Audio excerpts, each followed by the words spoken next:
He said, I'm going to keep going until I can. So a month before he passed away, without vision, without sight, built an entire home theater system. And in what little ways that he could rewrite his story, he did.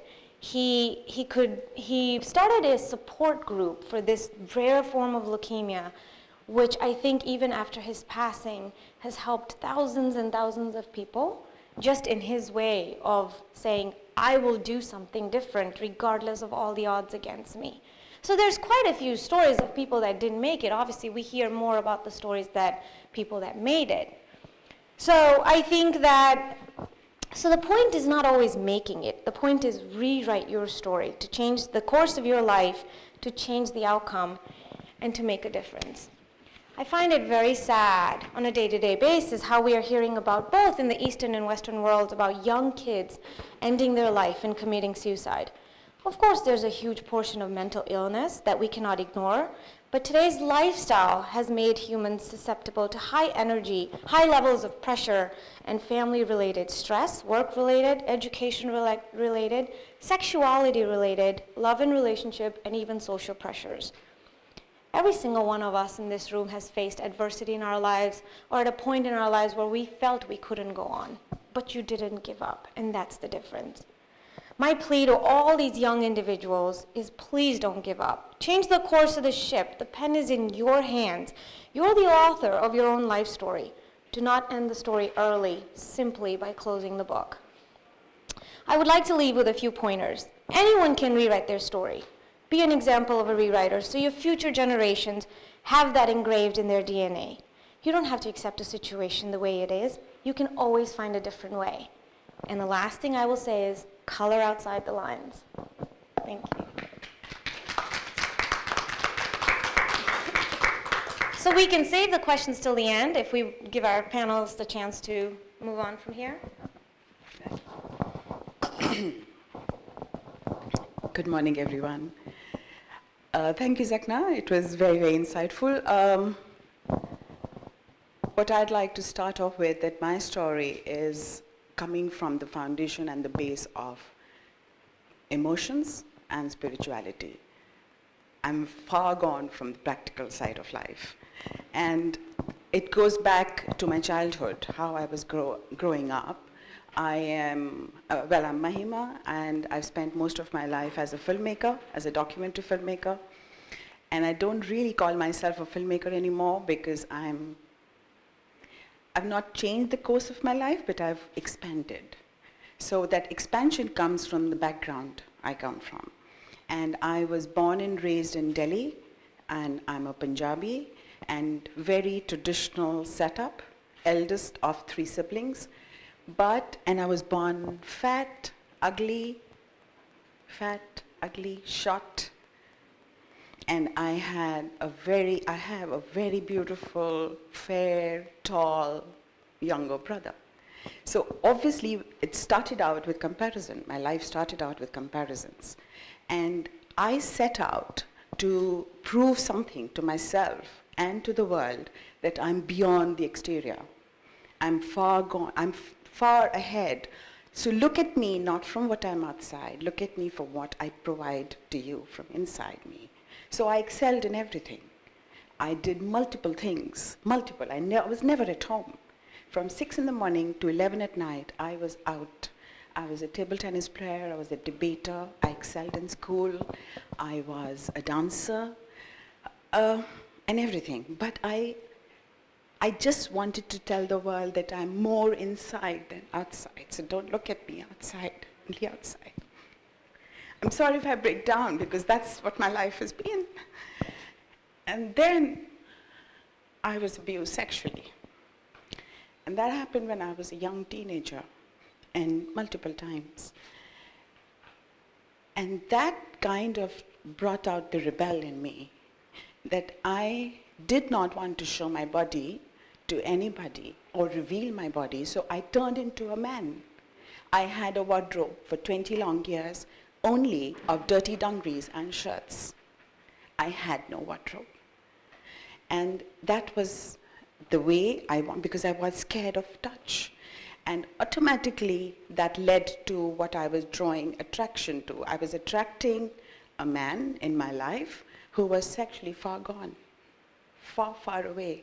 So I was married for 19 years and I had a platonic marriage because that's what I attracted.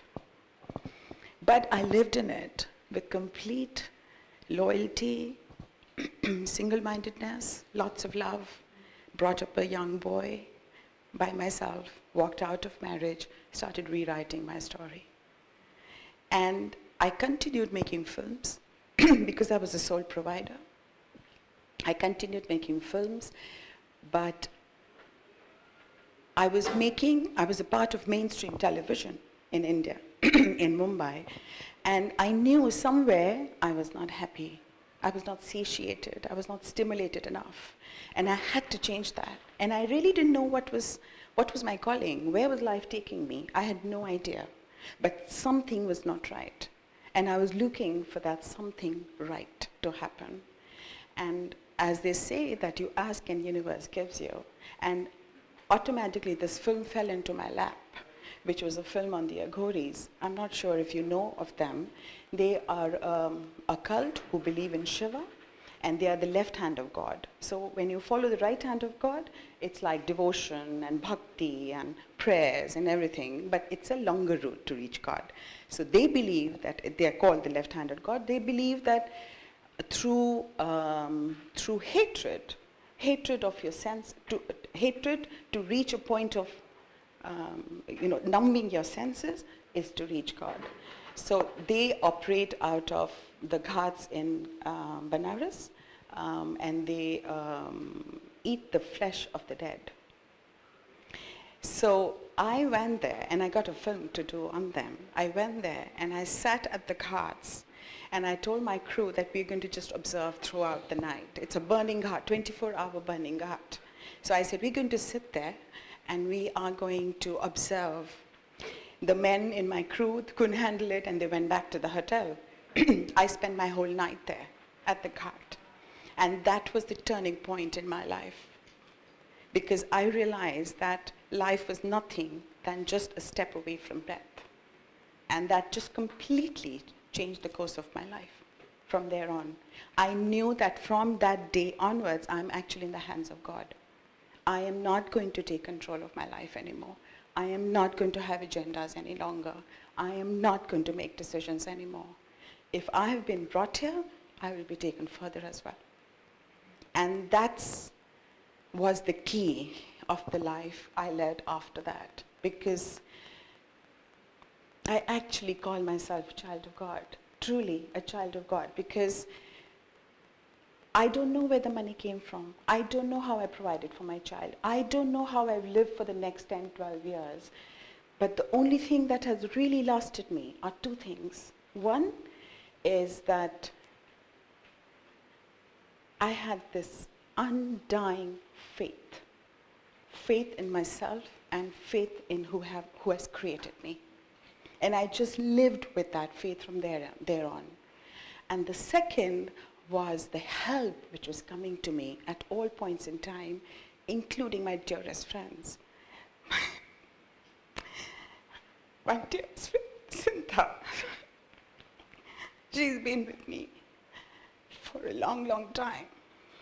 And all the other people, beautiful people who emerged out of nowhere, just took me forward. It was like hand holding me and gently taking me ahead.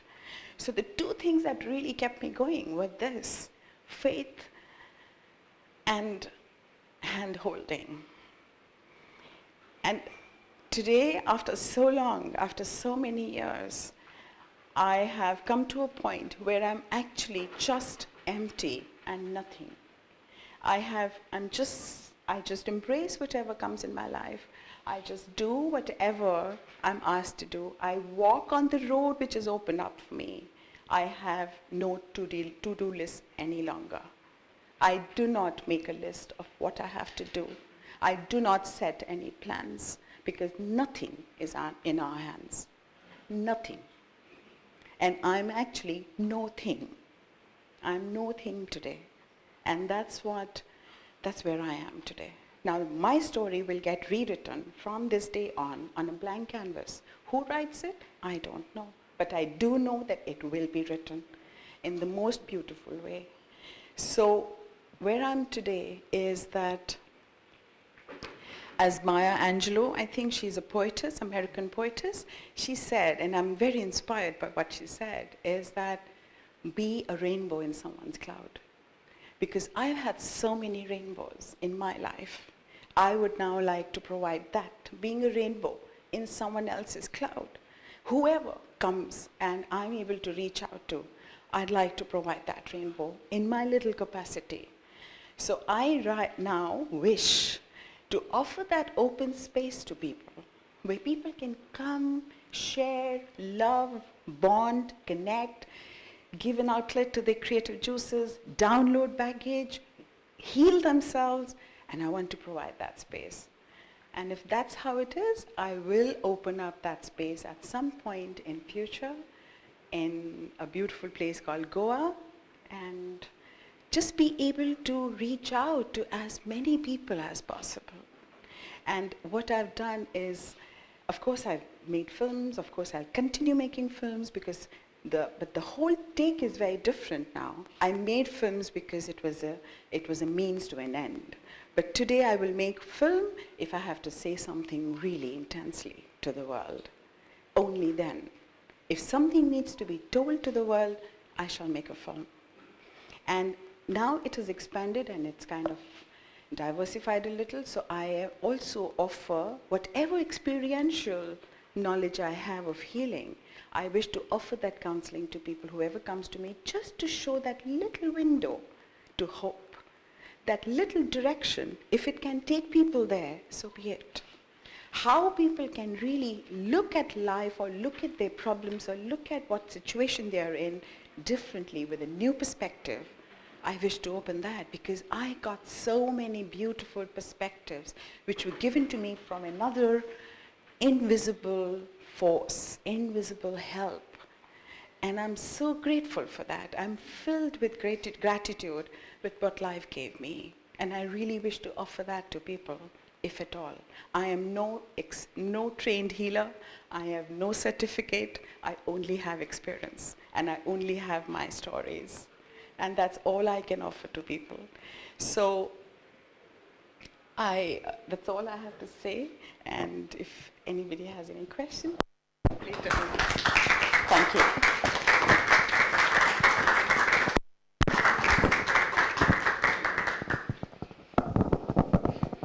So, good morning. My name's Sarah Ross, and I'm going to tell you my story this morning. I was a corporate junkie for 14 years. I went after every promotion, every pay rise, every role I could. If the company couldn't offer it, I would find a company that could. And I will quite openly say I was a perfectionist. Everything had to be perfect, good